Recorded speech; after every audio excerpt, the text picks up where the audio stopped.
For early access plus exclusive content, facilitated discussions, live one-on-one Q&As, and more, become a patron at patreon.com/BrucePointset.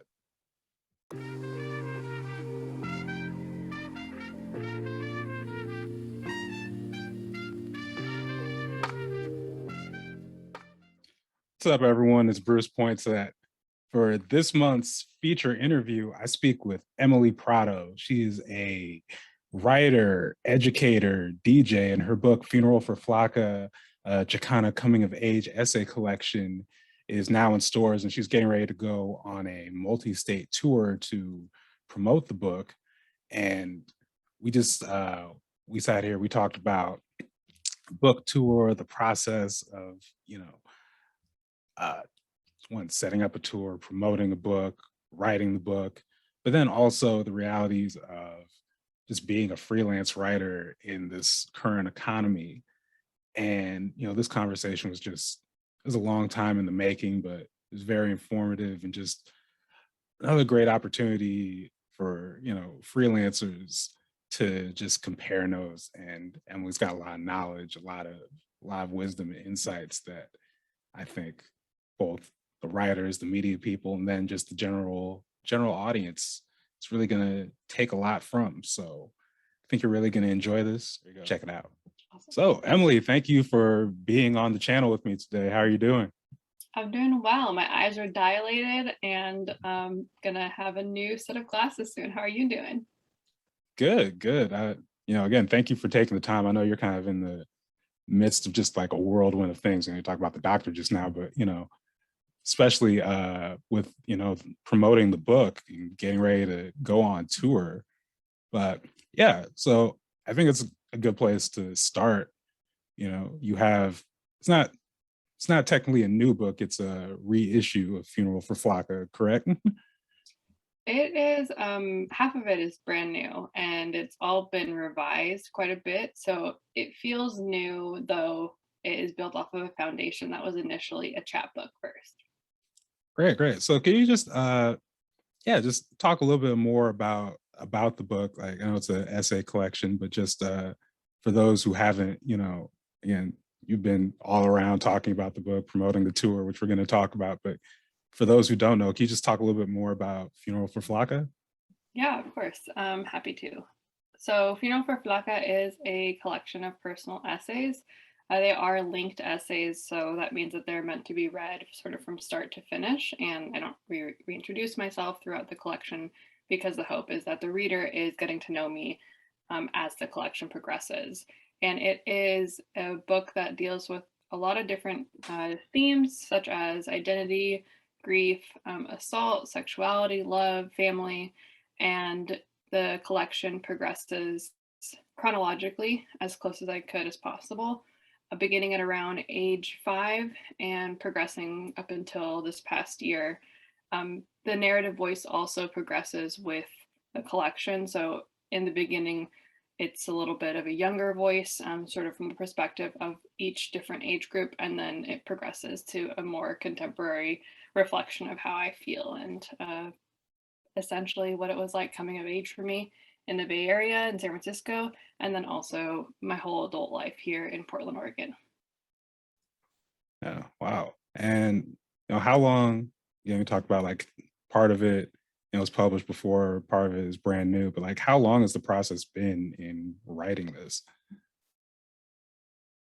So I think that, well, some of the seeds really of what is what I call them, which maybe that's a paragraph or something that I've written at different stages, or like a memory, like a list of memories. Some of those date back to, I'd say 2013 or 14, or maybe I had these different documents where then I ended up deciding to flesh out the pieces into fuller essays. But the really heavy writing process where I started to realize that I was forming a collection and something that could be read cohesively occurred when I was a student at the Independent Publishing Resource Center. And that was in 2018 through 2019. It was an academic year. And I ended up, like I mentioned, putting out a chapbook, which was about, I'd say like maybe 12 essays at that point. And then, that came out and that was really fun. And then I saw that there was a call for submissions to future tense books. And that's when I decided to submit. It had been an outstanding goal of mine to see if anyone wanted to pick it up. And one of the barriers that I didn't anticipate was because it had been done in this DIY route that was considered self published. And most publishers are only interested in things that are completely unpublished and brand new. And so I was hoping that if I went with a small independent press that I might have a better shot at getting it picked up. It was picked up, and then that was a really quick turnaround between when it was accepted, which was at the end of 2019, and then I wrote the majority of it actually during the pandemic. So yeah, that was in 2020. Years and like time are really confusing still for me right now. But then the collection officially was out again in 2021. Yeah, and I have to imagine just, the process, the writing process itself has to be, a lot, just again, especially with, having such like personal stories, but then to like switch off from, okay, let me get this on paper, let me get this edited, published, to now you're in this like huge promotional stage. Like, how is that just making that transition to that mindset of like, okay, now I gotta sell, sell, sell, promote, promote, promote. Yeah, it was interesting because, and I'm like, I'm like, am I misremembering the timeline here? It's a little bit of a blur, but yeah. Actually, you know what? I'm going to correct myself. I think the book deal happened in 2020, not 2021.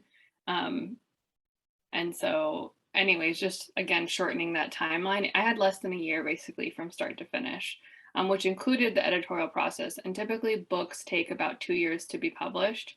I understand now, having gone through it this really shortened time that was like 8 months, why that happens, because you're essentially spending a lot of time rereading the whole manuscript, looking for gaps, doing multiple rounds of edits, just over and over and over, sort of from the big picture, and then sentence level, and then literally looking at punctuation and things like that. So as I was immersed in that stage, I was very present with that. And I'd say it was not, it wasn't uncomfortable, but it just took a lot longer than I had anticipated because the first time I had just done it myself, I did 1 or 2 rounds. It was just a lot longer and more time intensive. And so then when it came to the promotional side, I feel like I had an upper hand with my journalism background and knowing how to look for mastheads and who might be in charge of different sections. So that was really helpful. And then once I was fully in the sort of stage where it was plan mode for promotional purposes, that window was really short. What I felt in that window initially was just how crunched for time I was. And again, because books are normally 2-year deals, you are building that promotional campaign out 2 years. So I just had a lot more to do in a shorter amount of time. That also meant that I chose not to do certain promotional norms, such as like writing essays in advance to place and hope that those would sort of naturally bring readers. I just didn't have time for that, especially because I was also doing a full-time job at the same time. And so the transition was really stressful. And I feel like I have still been just working sort of around the clock because after I then did my local pre-order party and a book launch, I then also immediately moved into trying to plan a book tour, hoping to do that because it's warm still and we can do outside events. And so that also was something that I didn't anticipate and was only made possible when there was a small window of time where the outlook for vaccines and COVID and everything was like looking really good for a moment, but then is now again in this stressful stage where I'm trying to, pivot and move things outside or make sure that we all have masks. So it's been just really time consuming. And that is something that I did not anticipate with what it would mean to traditionally publish a book in this route. Mm. And yeah, I mean, let's talk about the tour a little bit. You're how many stops is it again? So originally it was going to be 8. Right now it is 12. Wow. And there might be one more added. And then also, it was originally going to be like 2 weeks, and now it's 25 days. And so I'm hoping that that's the end of it for now. All the pieces are starting to fall together finally, but uh, I embark on my tour in about a week and a half, so it's pretty soon. And you're going to, as far as just like the different states, I know Oregon, California, but I know there's others. Where else are you going? I'll be heading to New Mexico. I'm going to be in Socorro, Texas, which is right by El Paso, Texas. I'll also be a few different places in Colorado. And then on the way back from the tour, I'll also be in Caldwell, Idaho, which is close to the border of Oregon.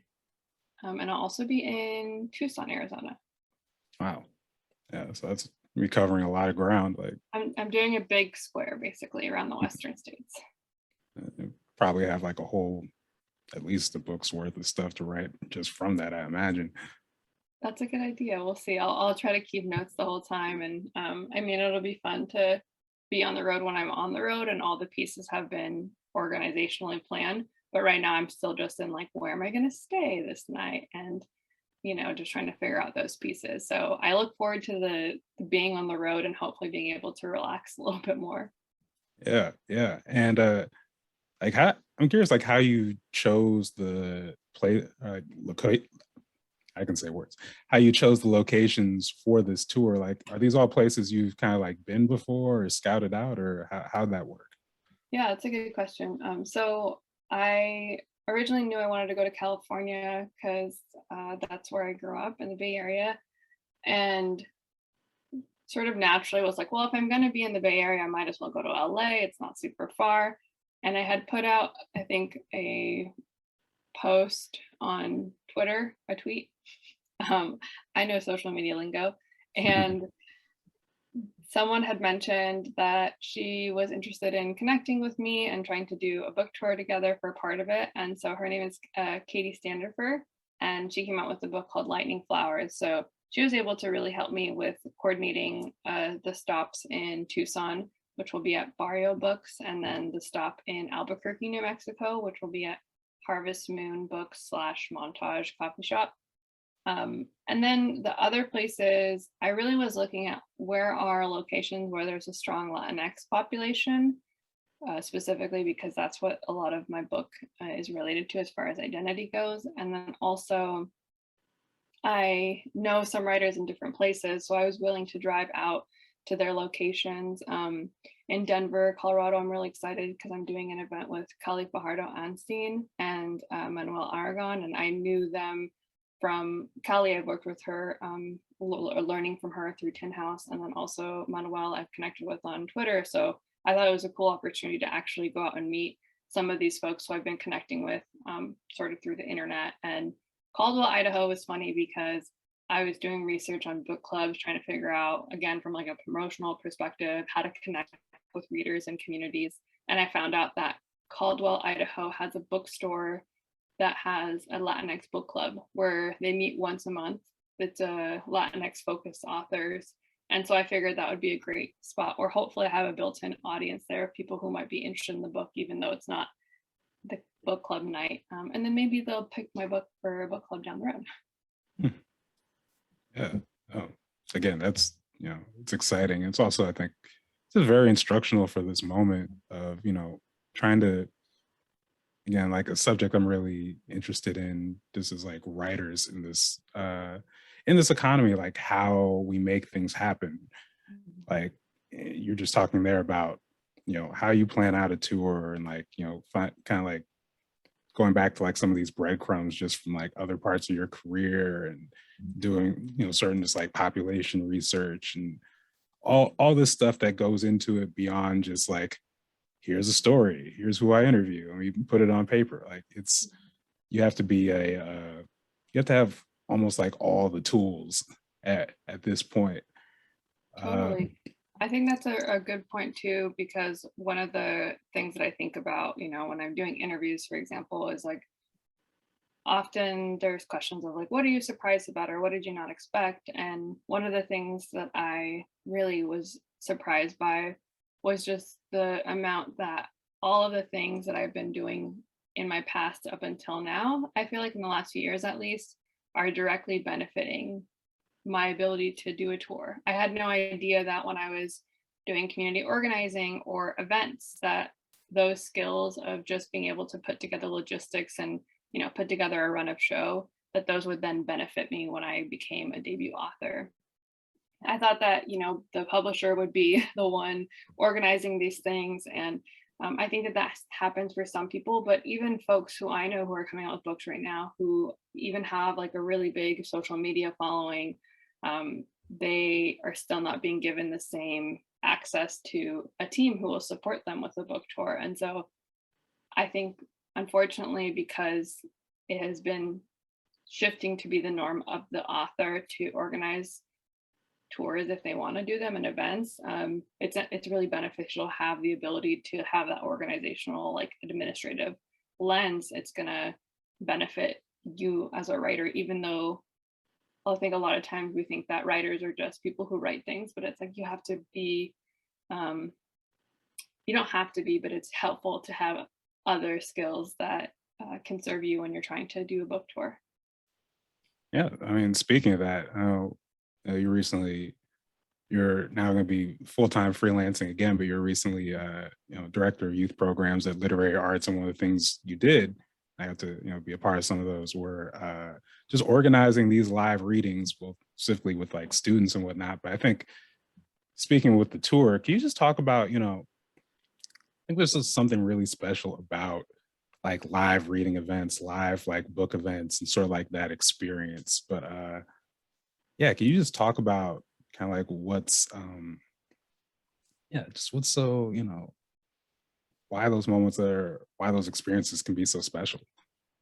Yeah, I was really excited to do a tour and try to figure out how to do it because, um, I mean, from like a monetary perspective, it's not super smart to spend a lot of money to go to a place where maybe you're going to sell a couple books.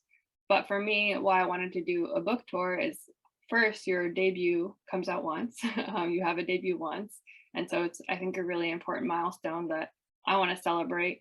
But second, the main point for me, maybe I should switch those, is that I got the opportunity to connect with people in person who maybe have read my book but aren't part of my immediate community. And having the ability to go out and make those connections in person, I just feel like allow for a lot more spontaneity than virtual format does. I think that you still can have amazing readings online. And of course, you and I have been a part of doing those when I was working at Literary Arts.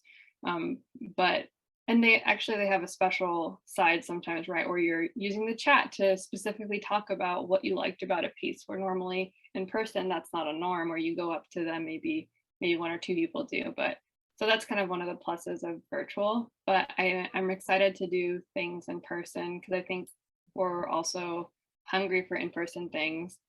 And I also want to make sure that I do things that feel safe, especially with the Delta variant. And so that's why I'm hoping that like I can slide in there in September.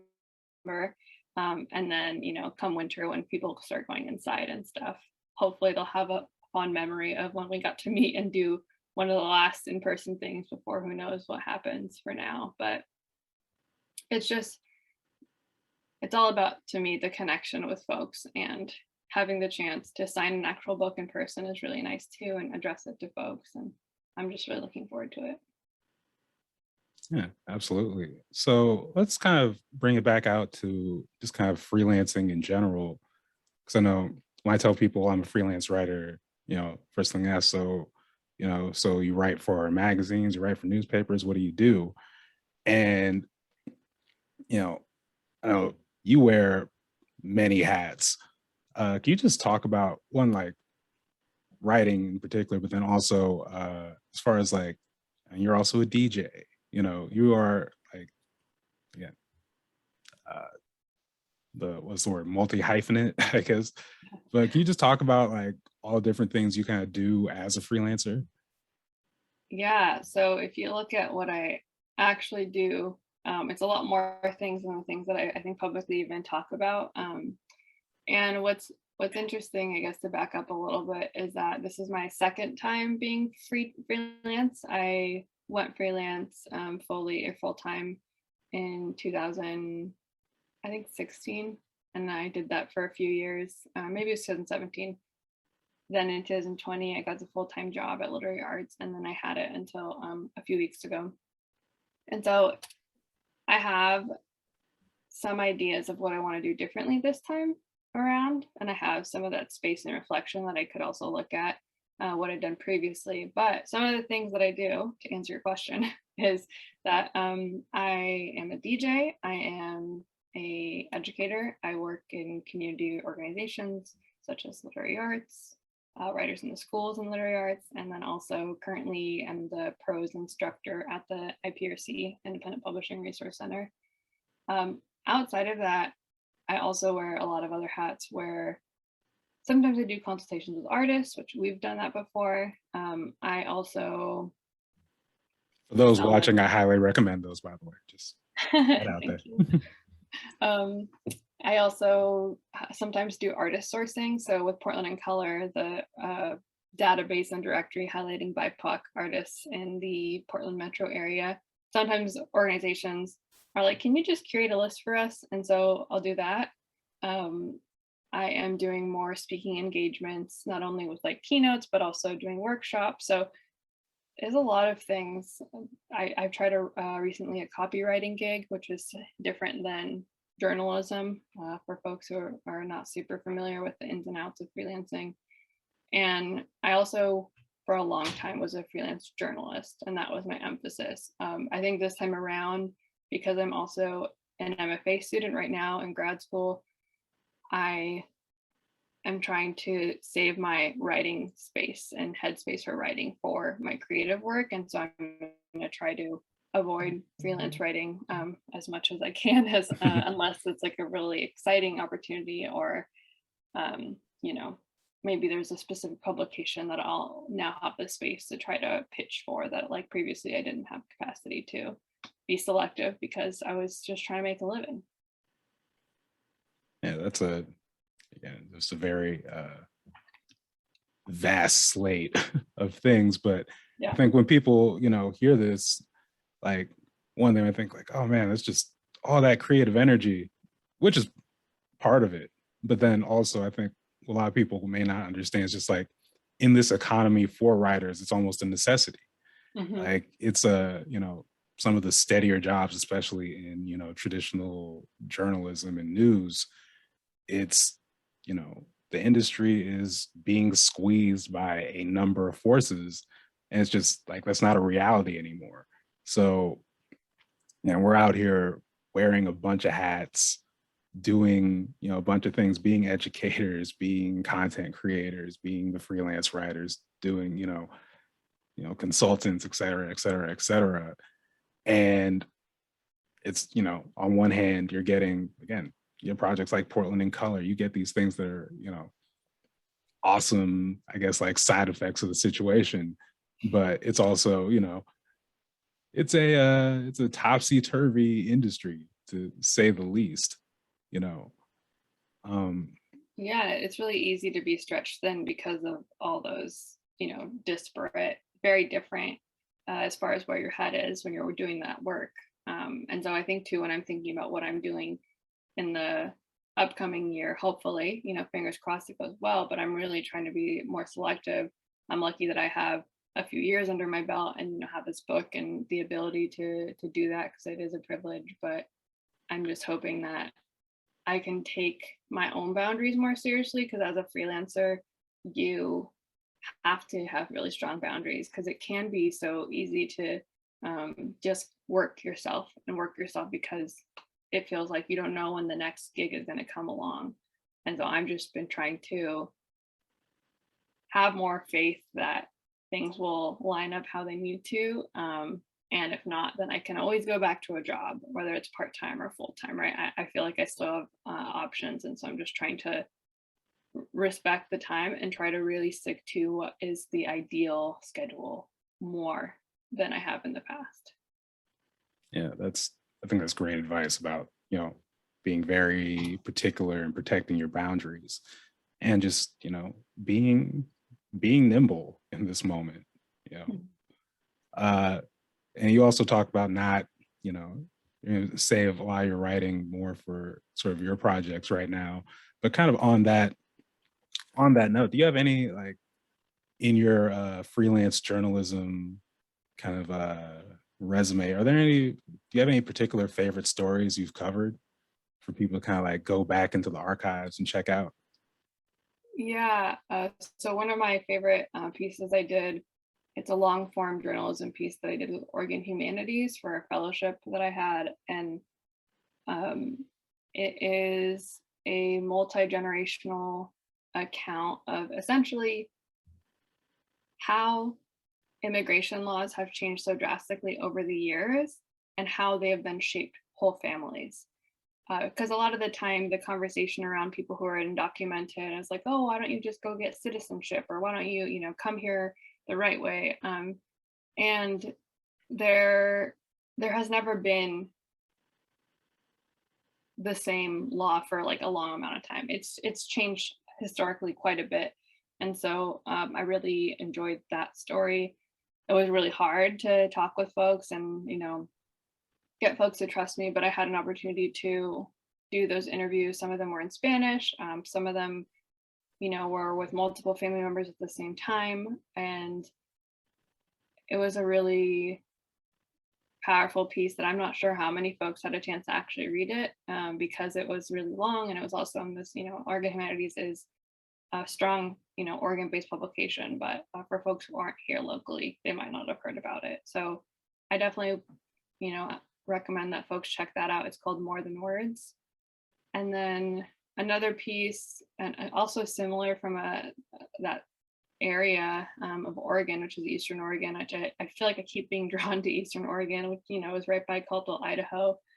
But I think there's just a lot of underreported stories in more rural counties in general. But I did a 6-part series with Celeste Noche, who is also the co-founder of Portland Color.